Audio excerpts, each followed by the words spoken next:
السلام عليكم ورحمة الله وبركاته. الحمد لله نحمده ونستعينه ونستغفره ونؤمن به ونتوكل عليه ونعوذ بالله من شرور أنفسنا ومن سيئات أعمالنا. من يهده الله فلا مضل له ومن يضلله فلا هادي له.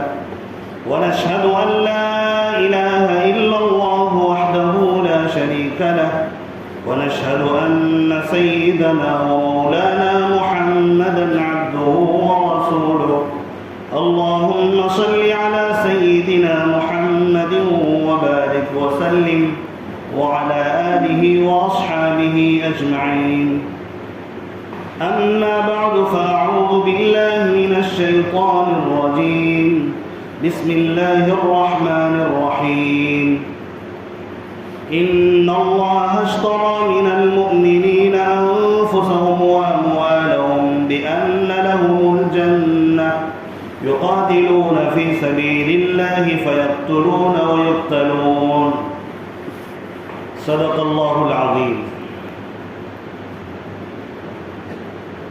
وقال النبي صلى الله عليه وسلم: لكل نبي رفيق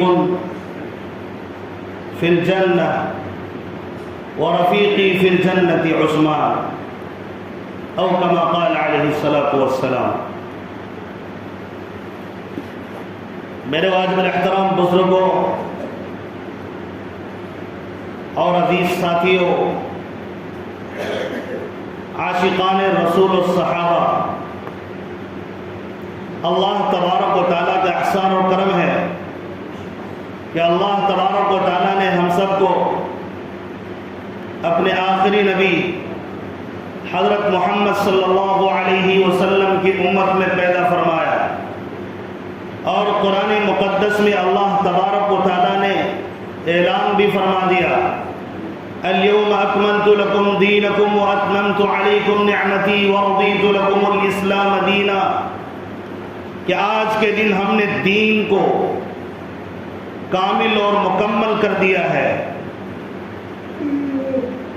دین اسلام کو کامل و مکمل کر دیا ہے، اور نعمت کو بھی کامل و مکمل کر دیا ہے، اور میں تمہارے دین اسلام سے راضی ہو گیا.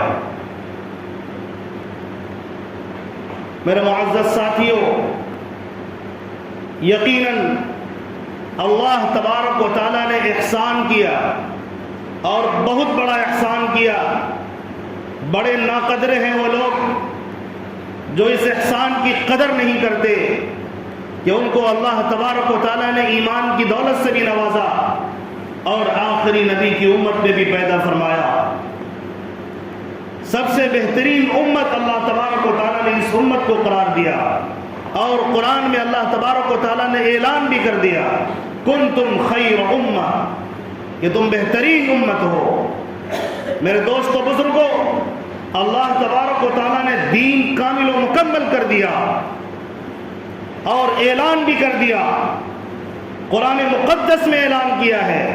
کوئی ضعیف روایات کی بات نہیں کر رہا ہوں، کوئی موضوع روایات اور من گھڑت باتیں نہیں، بلکہ اللہ تبارک و تعالیٰ نے قرآن مقدس میں اپنے نبی پاک علیہ الصلوۃ والسلام کو آخری نبی بھی بتایا اور دین کو کامل و مکمل ہونے کا اعلان بھی کر دیا. اب اس دین کے اندر ذرہ برابر بھی کمی نہیں ہو سکتی، اور اس دین کے اندر ذرہ برابر بھی زیادتی نہیں ہو سکتی. جو اس دین اسلام کے اندر اور آخری نبی جو دین لے کر آئے ہیں، آخری نبی نے جو طریقہ بتایا ہے، جو اس کے اندر زیادتی کرے گا وہ بھی مجرم ہے، اور جو اس میں سے کمی کرے گا وہ بھی مجرم ہے. کیونکہ پیارے آقا صلی اللہ علیہ وسلم کے فرمان کے بعد، اللہ کے فرمان کے بعد اب کسی کے حکم کی کوئی ضرورت باقی نہیں رہتی ہے. اسی کو اللہ تبارک و تعالیٰ نے قرآن مقدس میں فرمایا. غور کرتے جائیے اپنے کلام پاک کی، قرآن مقدس کی، اللہ کے کلام کی بات پر غور کریے. اس لیے میں کہتا ہوں اس سے بڑا کم بخت اور کہہ لیجئے اس سے بڑا بے فکر بے حس انسان کون ہو سکتا ہے جو مومن بھی ہو اور یہ کہتا ہو مجھے اپنے نبی سے پیار ہے، مجھے قرآن سے پیار ہے، اور قرآن پڑھے بغیر مر جائے۔ اس سے بڑی بے حسی کی بات کوئی نہیں ہو سکتی ہے کہ آپ ساری کتابیں پڑھ ڈالیں، سارے کام آپ دنیا کے کر رہے ہیں، لیکن آپ سے قرآن مقدس نہیں پڑھا جا رہا۔ اسی قرآن مقدس میں 22ویں پارے میں اللہ نے اعلان کر کے کہا وَمَا كَانَ لِمُؤْمِنٍ وَلَا مُؤْمِنَةٍ إِذَا قَضَى اللَّهُ وَرَسُولُهُ أَمْرًا أَن يَكُونَ لَهُمُ الْخِيَرَةُ مِنْ أَمْرِهِمْ کہ مسلمانوں کے لیے، مردوں کے لیے، عورتوں کے لیے، کسی کے لیے بھی جائز نہیں ہے کہ وہ اللہ کے فیصلے کے بعد، رسول کے فیصلے کے بعد وہ کسی بھی حکم کو تبدیل کرے، کوئی اور فیصلہ لے کر آئے، بلکہ لانا تو دور کی بات، اختیار بھی اللہ تعالیٰ نے چھین لیا ہے کہ جب فیصلہ اللہ کر دے، رسول کر دے، اور تم اللہ کو رب مانتے ہو، اللہ کو خالق مانتے ہو، اللہ کو معبود مانتے ہو، رسول کو رسول مانتے ہو، اور اس پر ایمان لاتے ہو، اور چاہتے ہو کہ اس کے حکم سے آگے بڑھ جائیں یا اس کے حکم میں سے کسی چیز کو کمی کر دو، تو تم اپنے ایمان کا محاسبہ کرو۔ اللہ کی قسم، تمہارا نام عبداللہ ہوگا، تمہارا نام سالم ہوگا، تمہارا نام اسلم ہوگا، تمہارا اسلامی نام تو ہوگا، لیکن اگر تم نے کسی حکم کے بارے میں یہ عقیدہ رکھا کہ اللہ کے حکم سے اوپر میری بات ہے، یا اللہ کے کسی حکم کو آپ نے نکالنے کی کوشش کی، آپ ہوں گے معاشرے میں مومن ہو سکتے ہیں، لوگوں کے لیے ہو سکتے ہیں، لیکن اللہ کے دربار میں مومن نہیں، بلکہ آپ بہت بڑے منافق ہیں۔ ہم نے ایمان کو بہت ہلکا سمجھا ہے۔ اسی دین کو کامل و مکمل جب اللہ نے کر دیا، صحابہ نے ذمہ داری لے لی، نبی کے بعد نبی نے بھی صحابہ کو نصیحت کر دیا تھا کہ قرآن کو پکڑو، حدیث کو پکڑو، اور پوری دنیا میں اس کو پھیلا دو۔ صحابہ کرام رضوان اللہ علیہم اجمعین جو نبی کے نفس نفیس شاگرد ہیں، نبی کے قدموں میں رہ کر قرآن کو سیکھا، نبی کی خدمت میں رہ کر دین کو سیکھا، وہ پوری دنیا میں پھیل گئے اور ہر طرح کی قربانی پیش کی ہے۔ لیکن آج میں آپ کو بتانا چاہتا ہوں کہ ذوالحجہ اور اسی طرح محرم، یہ اسلامی مہینے اتنے زبردست ہیں اور یہ ایسے ہیں، ان میں قربانیوں کے کچھ ایسے آثار موجود ہیں، ایسے بڑی بڑی ہستیوں نے قربانیاں دی ہے کہ ان کی تاریخ کو بھلایا نہیں جا سکتا۔ ایسے تو دین اسلام کی خاطر ہر دن کسی نہ کسی ولی اور بزرگ کی قربانی موجود ہے، شہادت موجود ہے۔ اگر آپ مطالعہ کریں گے تو آپ کو معلوم ہو جائے گا۔ 360 دن کے اندر، سال کے 360 دن میں ہر دن آپ کو کوئی نہ کوئی ولی، کوئی نہ کوئی بزرگ، کوئی نہ کوئی نبی آپ کو دین کی خاطر قربانی دیتا ہوا مل جائے گا، جنہوں نے اپنے آپ کو دین کے لیے پیش کر دیا، گردنوں کو کٹایا اور شہادت کی دولت سے مالا مال ہو۔ شہادتیں تو بہت ہوئی ہیں۔ ذی الحجہ کے مہینے میں آپ نے سنا حضرت اسماعیل علیہ السلام نے قربانی دی، حضرت ابراہیم علیہ السلام نے قربانی دی، حضرت حاجرہ نے قربانی دی۔ چونکہ پیارے آقا صلی اللہ علیہ وسلم کی خدمت میں جو صحابہ موجود تھے وہ بھی دین کو چاہنے والے تھے، وہ سمجھ چکے تھے، وہ جان چکے تھے، نبی پاک علیہ السلام کو اپنی آنکھوں سے دیکھا تھا، لہٰذا وہ یہ جانتے تھے جنت بھی موجود ہے، گویا وہ اپنی آنکھوں سے دیکھ رہے ہیں، جہنم بھی موجود ہے، گویا وہ اپنی آنکھوں سے دیکھ رہے ہیں، اور خالق کائنات رب ذوالجلال پر ان کا یقین اتنا کامل تھا کہ انہوں نے قرآن پاک کی حفاظت کے لیے، دین اسلام کی حفاظت کے لیے نبی کی محبت میں اپنی جان تو دے دی، لیکن باطل کے سامنے سر نہیں جھکایا۔ صحابہ کرام رضوان اللہ علیہم اجمعین میں سے اسی 18 ذی الحجہ کی ایک شہادت پیش آئی ہے، اور وہ ہیں تیسرے خلیفۃ المسلمین، داماد رسول ذو النورین حضرت عثمان غنی رضی اللہ تعالی عنہ ہیں، جنہوں نے دین اسلام کی خاطر قربانی دی۔ باطل کا مقابلہ کرتے ہوئے شہید ہو گئے، لیکن باطل کے سامنے جائز کو ناجائز اور ناجائز کو جائز نہیں کہا۔ حضرت عثمان غنی رضی اللہ تعالیٰ عنہ کی شہادت آپ سنیں گے، سننا بھی چاہیے، یاد تازہ بھی کرنا چاہیے۔ دوغلے لوگ ہیں کچھ اس امت کے اندر، دوغلے پالیسیاں کرتے ہیں، اور وہ اپنی واہوائی کے لیے، فرقہ پرستی کے لیے، فرقہ بندی کے لیے وہ کلمہ لا الہ الا اللہ پڑھتے ہیں، اور وہ صرف حضرت حسین رضی اللہ عنہ کی شہادت کا اس طرح سے جوش و خروش کے ساتھ ماتم کرتے ہیں، لگتا ہے کہ انہی کو بس پیار ہے، باقی کسی کو حضرت حسین نواسے رسول سے پیار نہیں۔ حضرت علی کا نام لیں گے، حضرت حسین کا نام لیں گے، مجھے بتائیے تو صحیح، جب تم ان کا نام لیتے ہو آخر تم نے یہ منافقت کیوں کی، یہ دوغلی پالیسی کیوں اختیار کی کہ حضرت عثمان غنی رضی اللہ عنہ کی شہادت کا تذکرہ بھی تم سے نہیں ہو سکتا؟ پتہ یہ چلا تمہارے دل کے اندر منافقت ہے، تم دین نہیں اور نواسے رسول سے محبت نہیں، بلکہ تم اپنی فرقہ پرستی کی آگ کی وجہ سے تم نے ایک کا نام تو لیا، ایک کا نام چھوڑ دیا۔ میں ایسے لوگوں سے کہنا چاہتا ہوں اپنی منافقت سے باہر نکلو، داماد رسول حضرت عثمان بھی ہیں، اگر تم کہتے ہو 10 محرم کو نواسے رسول کو شہید کیا گیا تو میں کہتا ہوں آؤ داماد نواسے رسول کی تم بات کرتے ہو، میں اس سے بھی قریب حضرت عثمان جو داماد رسول ہیں ان کو بھی اسی ذوالحجہ کے اندر محرم کی 10ویں تاریخ سے پہلے بھی شہید کیا گیا، دین کی خاطر شہید کیا گیا تھا۔ حضرت حسین، حضرت حسن انہی صحابہ کرام کی قربانی سے قربانی دینا سیکھا تھا، اسی لیے حق کے لیے وہ جان دینے کے لیے تیار تھے، لیکن انہوں نے حق کے سامنے باطل کے سامنے جھکنا کبھی گوارا نہیں کیا۔ کبھی آپ نے غور کیا آخر کیوں نہیں بیان کیا جاتا حضرت علی کے نکاح میں حضرت فاطمہ ہے، لیکن حضرت عثمان غنی کے نکاح میں نبی کی 2 بیٹیاں ہیں، اسی لیے ان کو ذو النورین کہا جاتا ہے۔ نبی پاک علیہ الصلوۃ والسلام نے کے بعد دیگرے حضرت عثمان غنی رضی اللہ عنہ سے اپنی 2 صاحبزادی کا نکاح کرایا ہے۔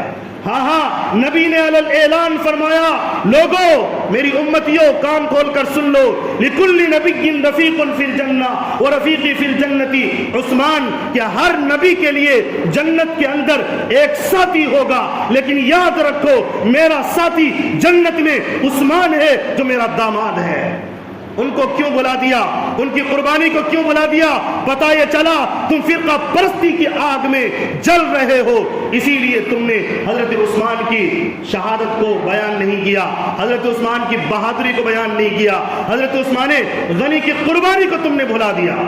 داماد رسول یہ بھی ہیں، داماد رسول یہ بھی ہیں، نبی نے دونوں صحابی کے لیے فضیلت بیان کی، بلکہ امت مسلمہ کا جو اہم طبقہ ہے ان کا اس بات پر اجماع ہے کہ تیسرے خلیفہ حضرت عثمان غنی ہیں اور چوتھے خلیفہ حضرت علی رضی اللہ عنہ نے۔ پتہ یہ چلا اگر امت کے اندر فضیلت کے اعتبار سے اگر کسی کا مقام و مرتبہ تیسرے نمبر پر ہے تو حضرت عثمان غنی ہے اور چوتھے نمبر پر حضرت علی ہے۔ پتہ یہ چلا حضرت علی کے مقابلے میں کچھ نہ کچھ فضیلتیں ایسی تھی حضرت عثمان غنی کے پاس جو اللہ تبارک و تعالیٰ نے ان کو تیسرے نمبر کا خلیفہ بنایا۔ ہر ایک کی فضیلت اپنے اپنی الگ الگ ہے۔ حضرت علی شیر خدا ہیں، حضرت علی اگر شیر خدا ہیں تو حضرت عثمان غنی ہیں اور حیا والے ہیں، امت کے اندر سب سے زیادہ حیا والے اور نبی کے لاڈلے اور چہیتے ہیں۔ آپ کو ابھی میں جب واقعہ سناؤں گا میں تفصیل سے واقعہ نہیں سناؤں گا، لیکن مومنوں، امت مسلمہ کے لوگوں، سیریل گھنٹوں گھنٹے دیکھنے والوں، سیریل کی کتاب پڑھنے والوں، اب تو کم سے کم ہوش میں آ جاؤ۔ اب دین کے اوپر بھی بھونکنے والے کتے بھونکنے لگے ہیں، اب کب تک سوتے رہو گے؟ کیا ابھی بھی انگریز کتوں کی فلمیں دیکھو گے؟ ان کے نقش قدم پر چلنے والوں کے سیریل سے تم لبریز ہو گے؟ کیا اپنی آنکھوں کو گندا کرو گے؟ اب کب تم پڑھو گے صحابہ کے واقعات؟ صحابہ کے واقعات کون پڑھیں گے؟ صحابہ کے سیریل کون پڑھیں گے؟ صحابہ کی زندگی کون پڑھیں گے؟ جب کہتے ہو ہم عاشقان صحابہ ہیں، جب کہتے ہو ہم یہودیوں کے دشمن ہیں، پھر اس یہودی کے پتلون کے نیچے جا کر بیٹھ کر ان کو دیکھنا تمہیں گوارا ہوتا ہے، لیکن داماد رسول کو کیوں نہیں پڑھتے؟ کیا ہوا ہے؟ اپنے ایمان کا محاسبہ کرے، یا کوئی میری تقریر ایسی نہیں میں چیخ دوں چلا دوں اور آپ بات ختم کر دیں؟ ان کا کام ہی چیخنا تھا، چلانا تھا۔ میں درد کی آواز آپ کے سامنے لے کر آیا ہوں۔ اگر آپ داماد رسول کے عاشق ہو تو کیوں نہیں پڑھتے ان کے واقعات کو؟ ہمارے پاس جمعے میں اتنا ٹائم نہیں ہوتا کہ آپ کو تفصیل سے سناؤں۔ آپ کو اردو جانتے ہیں، اردو میں صحابہ کی سیرت کو پڑھیے، آپ کے اندر انشاءاللہ ایمان کی تازگی پیدا ہوگی، آپ گمراہی کے راستے سے بچ سکیں گے، ایمان پر چلنے کی طاقت اور قوت ملے گی، گمراہی سے بچنے کی طاقت ملے گی۔ یاد رکھیں، اگر آپ اسی طرح انگریز کتوں کی فلمیں دیکھیں گے، یہودی کے تلوے چاٹنے والوں کی سیریلیں دیکھیں گے، اور یہ کون لوگ ہیں؟ حرام خور ہیں جو فلمیں سیریلیں بناتے ہیں۔ ان کی کیا حیثیت ہے جو بے حیائی کو پھیلاتے ہو، جھوٹ کو پھیلاتے ہو، ناٹک کو پھیلاتے ہو، لیکن ہم گھنٹوں ان میں ضائع کرتے ہیں۔ ہم بھی، ہمارے بیوی بچے بھی، ان کے لیے کتنا وقت دیا ہوا ہے۔ اب کب ہمیں احساس ہوگا؟ اب کب ہمیں شرم آئے گا؟ اب تو قرآن پاک پہ بھی اعتراضات ہونے لگے، اس کے بعد بھی ہم کھاتے پیتے اور سوتے اٹھتے بیٹھتے انہی کو دیکھیں گے، انہی کو سنیں گے، انہی کو یاد رکھیں گے، انہی کی باتیں کریں گے۔ کب جاگیں گے؟ بتائیے نا مجھے، کیا ہمارا حشر یہ نہیں ہوا؟ اچھے اچھے گھرانے موبائل زدہ ہو چکے ہیں۔ یہ سیریل ہمیں اچھی لگتی ہے، وہ سیریل اچھی لگتی ہے، کب تک اچھی لگے گی؟ کیا سوچ رہے ہیں مریں گے نہیں؟ شرم آنی چاہیے بھائی، کس چکر میں پڑے ہیں؟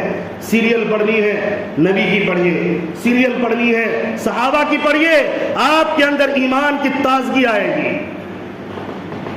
جب کہا گیا قرآن مقدس کے خلاف قانون لانے کی کوشش ہو رہی ہے، دستخطیں کریں، لوگ سستی کاہلی میں مبتلا ہے، ان کو پتہ ہی نہیں چل رہا کیا کر رہے ہیں۔ کام ہو گیا ہے کھانا پینا، پیشاب پاخانہ کرنا، سونا، بیوی بچے پالنا، مر جانا، بس اتنا ہی کام رہ گیا۔ غور کریں کتنی آوازیں لگائی جا رہی ہے، پورے ہندوستان میں آوازیں بلند کی جا رہی ہے کہ یہ حاکم جو اس وقت میں بیٹھے ہیں یہ کہیں نہ کہیں اسلام کے دشمن بھی ہیں، یہ دوہرا کردار ادا کرتے ہیں، کہتے ہیں سب کا ساتھ، سب کا وکاس اور سب کا وشواس، یہ ایک نمبر کا جھوٹ ہے۔ قانون بنائیں گے، کیا قانون بنائیں گے؟ نکاح کے خلاف جو اسلامی طریقہ ہے اس بارے میں بنائیں گے، طلاق کے خلاف جو اسلامی طریقہ ہے۔ ایک قانون لا رہے ہیں یا اسلام کے خلاف قانون لا رہے ہیں، ایک سا سول کوڈ یا اسلام کے خلاف کوڈ، پھر بھی ہم سو رہے ہیں۔ اسلام مخالف قانون ان کے پاس موجود ہے جو روزانہ میڈیا میں چلاتے رہتے ہیں، اور ہم سو رہے ہیں ایک سا سول کوڈ لایا جائے گا۔ سوئیے نہیں، جاگ جائیے، یہ جھوٹ ہے۔ ایک سا سول کوڈ کے نام پر آج کچھ حقوق اور آج کچھ احکام کی خلاف ورزی پر وہ مجبور کر رہے ہیں، کل اور بھی کچھ چھین لیے جائیں گے۔ اور جو نہیں چاہتے کہ یہ ملک ترقی کرے، جو نہیں چاہتے اس ملک کے اندر لوگ چین سکون سے جئیں، انسانیت کی بنیاد پر جن کو محبتیں نہیں، وہی یہ کام کر رہے ہیں۔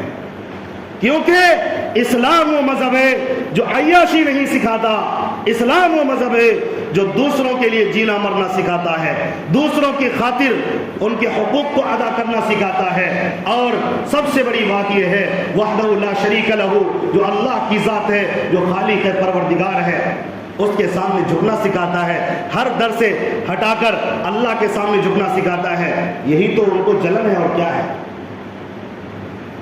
میرے دوستو بزرگوں، میں کیا بولوں؟ میں آپ کو کہنا چاہتا ہوں مجھے اس لیے یہ باتیں کرنی پڑی تمہید کے طور پر. میں جو واقعہ بیان کروں گا ظاہر ہے میں اسپیڈ سے آپ کے سامنے 4-5 منٹ میں ان کی شہادت کا واقعہ بیان کر دوں گا, لیکن آپ پوری طرح نہیں سمجھ پائیں گے. آپ کا اس سے کیا ایمان تازہ ہوگا؟ اس لیے میں کہتا ہوں اگر آپ اردو جانتے ہیں تو بھی, ہندی جانتے ہیں تو بھی, انگریزی جانتے ہیں تو بھی, جس زبان کو جانتے ہیں ہر زبان میں صحابہ کی سیرت موجود ہے. صحابہ کی سیرت کو پڑھیے. ہمارے ہیرو صحابہ ہیں. اللہ کی قسم ایمان اور دین اسلام کے ان سے بڑے, صحابہ سے بڑے کوئی ہیرو ہو نہیں سکتے. ہر اعتبار سے, دنیاوی اعتبار سے بھی, دین کے اعتبار سے بھی ہمارے ہیرو, ہمارے آئیڈیل اور نمونہ یہ صحابہ کی مقدس جماعت ہے جنہوں نے اپنی جوانی, اپنا بڑھاپا, اپنا بچپنا نبی کے قدموں میں گزار دی اور دین اسلام کو بلند کرنے کی خاطر گزار دیا. ایک ایک خون کا قطرہ نبی کے دین کو بلند کرنے کے لیے, اللہ کے دین کو بلند کرنے کے لیے دے دیا. آج انہی کی قربانیوں کا نتیجہ ہم نے کلمہ پڑھا, ورنہ پتہ نہیں آج ہم کلمہ پڑھے بغیر مرتے, پتہ نہیں کن در در کی ٹھوکروں, پتھروں کے سامنے, درختوں کے سامنے اور پتہ نہیں کن مخلوق کے سامنے سجدہ کرتے ہوئے مرتے. کیسی بے حسی کی موت ہوتی. صحابہ کرام کے خون کا واسطہ ہے. مسلمانوں کب جاگیں گے؟ صحابہ نے بڑی قربانیاں دے کر ہم تک قرآن کو پہنچایا. ہاں حضرت عثمان غنی رضی اللہ تعالیٰ عنہ کی ذات وہ ذات ہے. قرآن پاک سے اتنی محبت اور عظمت یہ ہے, عظمت کا یہ عالم ہے. قرآن پڑھتے پڑھتے ان کو شہید کر دیا گیا اور خون کا پہلا قطرہ جب گرا قرآن مقدس کی آیت پر گرا ہے. سوچ رہے ہیں یاشیاں کر لو, کچھ نہیں ہے. جب فرشتے کا ایک کوڑا لگے گا نا ساری عیاشیاں بھول جائیں گے. سب کے لیے ہے, میرے لیے بھی, آپ کے لیے بھی اللہ نے توبہ کا دروازہ کھولا ہے. توبہ کریے. ان گندے لوگوں کو دیکھنے اور سننے سے بچیے. اچھے لوگوں کو پڑھیے اور سنیے, کچھ فائدہ ہوگا, عقل صاف ہوگا. حضرت عثمان غنی رضی اللہ تعالیٰ عنہ پر باغی جو ہوتے ہیں یعنی ملک کے خلاف, مکہ اور مدینہ جہاں جہاں بھی, ملک شام ہو, اسی طرح عراق ہو, مصر ہو, کوفہ ہو, جہاں جہاں بھی اسلامی حکومتیں تھیں, ان میں کچھ ایسے لوگ پیدا ہو گئے عراق سے خاص طور پر جو حضرت عثمان غنی رضی اللہ تعالیٰ کے خلاف ہو گئے. میں نچوڑ بتا رہا ہوں, پوائنٹ بتا رہا ہوں. آپ کو کئی کتابیں پڑھیں گے تب اس پوائنٹ کا پتہ لگے گا. میں نے کئی کتابیں پڑھی تب اس پوائنٹ پر پہنچا کہ ان کی لڑائی کیا تھی. ان کی لڑائی یہ تھی, حضرت عثمان غنی رضی اللہ تعالیٰ اپنے رشتہ داروں کو تو حاکمیت دیتے ہیں لیکن دوسروں لوگوں کو نہیں دیتے. یہ ان کا گویا کہ جرم تھا. یہ جرم نہیں ہے. کیوں جرم ہے بتائیے, کیا ہے, کہاں لکھا ہے قرآن میں, کہاں لکھا ہے حدیث میں؟ اگر مومن ہو, خلیفہ وقت کو مانتے ہو تو تمہارا ایمان کہاں چلا گیا؟ صحابہ غلط فیصلہ کریں گے, یہ کوئی غلط بات نہیں ہے. جب ہمارے رشتہ دار میں, حکومت کے رشتہ دار میں وہ قابلیت, صلاحیت والے موجود ہیں تو وہ ادھر ادھر ڈھونڈنے کی کیا ضرورت ہے؟ ان کو بنا دیا ہے.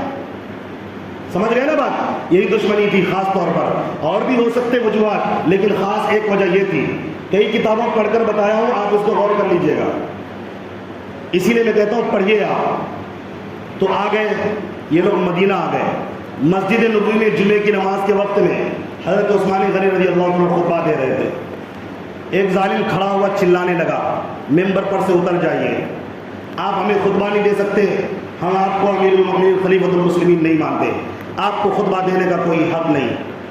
کچھ مسلمان کھڑے ہوئے مزاحمت کی تو چاروں طرف سے یہ ڈاکو قسم کے لوگ, یہ قاتلین عثمان بیٹھے ہوئے تھے, سارے لوگ کھڑے ہو گئے. یہ لوگ پلاننگ کے ساتھ آئے تھے, ایک جگہ مسجد نبوی میں نہیں بیٹھے تھے, مختلف جگہ پہ بیٹھے ہوئے تھے. یہ کھڑے ہو گئے اور چلانے لگے, اور یہ لوگ اپنے پاس پتھر بھی رکھے ہوئے تھے, کچھ کنکرے بھی, کچھ پتھر بھی اس ٹائپ کے رکھے ہوئے تھے کہ جب بھی اس طرح کی بات ہوگی تو ہم پتھر کی بارش کر دیں گے. تو ان ظالموں نے پتھر برسانا شروع کر دیا.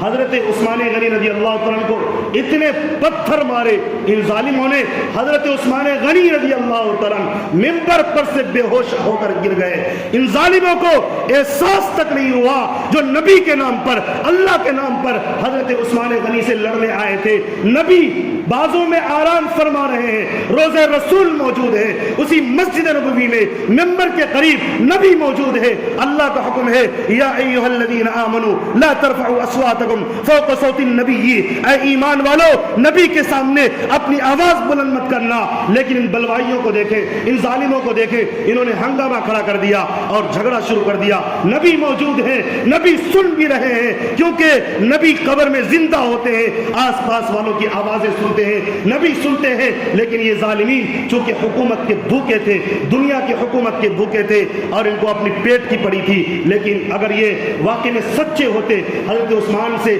سچے باتوں میں لڑتے، یہ ظالمین کا یہ طریقہ یہ نہیں ہوتا، کوئی اور طریقہ اختیار کر سکتے تھے۔ گندا کیا، مسجدیں نے، مسجد نہیں، اللہ کا گھر نہیں، اللہ تبارک و تعالیٰ کے گھر کے ماحول، وہ بھی مسجد نبوی کے ماحول کو خراب کیا گیا۔ حضرت عثمان اور بھی صحابہ کا خون مسجد نبوی میں گرا دیا ان ظالموں نے۔ حضرت عثمان غنی رضی اللہ عنہ کو اسی حال میں لایا گیا اور روم میں ان کے گھر لایا گیا۔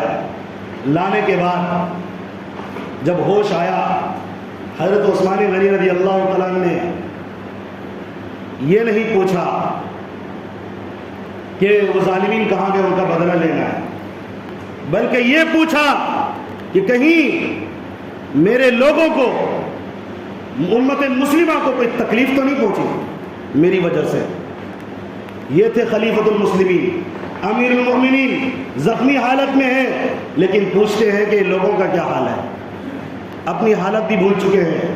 یہ نہیں کہہ رہے مجھے دوائی لاؤ، مجھے پانی لاؤ، مجھے میرے ساتھ یہ کرو، نہیں میرا علاج کرو، بلکہ یہ کہہ رہے مسلمان تو بعافیت ہے نا، ظلم کے پہاڑ مجھ پہ ٹوٹ جائے یہ گوارا ہے، لیکن میری حکومت میں رہتے ہوئے، میرے خلافت کے وقت میں ایک کسی مسلمان کو بھی ادنا سے تکلیف پہنچتی ہے، یہ مجھ سے برداشت نہیں ہوگا۔ حاکم بننا تو ایسے حاکم بناؤ۔ میرے دوستوں بزرگوں، وقت کافی ہوتا چلا جا رہا ہے، میں انشاءاللہ یہاں تک کے بعد جو ان پر جو ظلم و ستم کے پہاڑ ڈھائے گئے، 40 دن تک ان پر کھانا پانی بند کر دیا گیا، پھر کس طرح سے وہ دردناک واقعہ پیش آیا کہ حضرت عثمان غنی رضی اللہ عنہ کو شہید کیا گیا، ظالموں نے ان کی گردن پر تلوار مار دی، جس کی وجہ سے خون حضرت عثمان غنی رضی اللہ عنہ کا خون جو ہے قرآن مقدس کی آیت فَسَيَكْفِيكَهُمُ اللَّهُ پر گرا۔ دوستو بزرگوں، کل قیامت کے دن جب شہیدوں کی گواہی دینے کے لیے میدان بدر آئے گا، میدان خندق آئے گا، میدان احد آئے گا، اسی طرح مکے اور مدینے کی گلیاں آئیں گی، اور جب باری آئے گی حضرت عثمان غنی کی، قرآن گواہی دے گا، قرآن پاک کی آیت گواہی دے گی، اے اللہ انہوں نے حق پر رہتے ہوئے نبی کی محبت میں جان تو دے دی، لیکن نبی کی محبت اور دین کی خاطر کوئی کمپرمائز نہیں کیا، یہ قرآن گواہی دے گا۔ اس لیے میرے دوستو بزرگوں، ہمیں یہ سبق ملتا ہے، ہم بھی دین کی خاطر کسی قسم کا نہ کبھی کوئی سمجھوتا کیا، نہ آئندہ کرنے والے ہیں، اس کے لیے ہمیں جان دینی پڑے تو جان دیں گے، لیکن جو آج کل جو بھی قرآن مقدس کے خلاف بولتے ہیں، دین اسلام کے خلاف بولتے ہیں، انہیں منہ توڑ جواب دیں گے، چھوڑیں گے نہیں، پیچھے بیٹھنے والے نہیں۔ یہ کہتے ہیں، کچھ لوگ کہتے ہیں کہ یہ نافذ کر لیں گے، ہم کہتے ہیں سن لو، اگر مسلمان کھڑے ہو گئے ملک کے اندر اور وہ قرآن مقدس کے خلاف چاہے کہ تم حکم نافذ نہ کرو، قانون نہ بنو، اللہ کی قسم تمہارے اندر یہ طاقت اور ہمت نہیں کہ تم قرآن مقدس کے خلاف کوئی قانون بنا کر دکھا دو۔ کوئی ماں کا لال پیدا نہیں ہوا اس ہندوستان کی سرزمین پر جو قرآن اور حدیث کے خلاف قانون بنا کر دکھا دے۔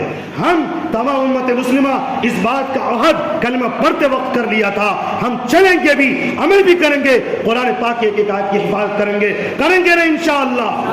ارے ضرورت پڑے گی اس کے لیے خون بہانے کی، بہائیں گے انشاءاللہ، لیکن یاد رکھیے قرآن مقدس کی آیات اور رسول پاک کی بات سے کوئی سمجھوتا نہیں، نہ کبھی کیا نہ آئندہ کریں گے، کیونکہ یہی ہماری ایمان اور ایمان کا تقاضا ہے، اور یہی ہمارے ایمان کا معراج ہے۔ انشاءاللہ نبی کے قدموں میں، نبی کے عشق کے لیے، نبی کی محبت کے لیے، صحابہ کی محبت کے لیے ہم اپنی جان دیں گے، لیکن ہم سمجھوتا نہیں کریں گے انشاءاللہ، نہ کبھی کیا ہے۔ جو کہتے ہیں نافذ کر کے رہیں گے، ہم مسلمان سوئے نہیں ہیں، انشاءاللہ جاگ چکے ہیں، پوری مخالفت کریں گے جب تک جان باقی ہے، مخالفت کریں گے، پیچھے نہیں ہٹیں گے۔ ہم نے ہر طرح کی تم نے پروپیگنڈا کیا، ہم ہمیشہ کھڑے تھے، آج بھی کھڑے ہیں، آئندہ بھی کھڑے رہیں گے انشاءاللہ العزیز۔ قرآن کی حفاظت کے لیے یہ ہماری ذمہ داری ہے، پیدائشی حق ہے، اس کو نہیں چھوڑ سکتے بھائی، اسی میں ہم جان دیں گے۔ ہم تو اس کے لیے پاگل ہو چکے ہیں، ہم تو دیوانے قرآن کے، ہم تو دیوانے نبی کے، ہم تو دیوانے صحابہ کے، کون ہمیں کسی اور چیز کا دیوانہ بنا سکتا ہے؟ نہیں بنا سکتا۔ اللہ تبارک و تعالی ہم تمام کو دین کی صحیح سمجھ عطا فرمائے۔ اللہ تبارک و تعالی ہم تمام کو اپنی قرآن پاک کی حفاظت کے لیے، نبی پاک علیہ الصلوۃ والسلام کی دین کی حفاظت کے لیے قبول فرمائے۔ آمین۔ وآخر دعوانا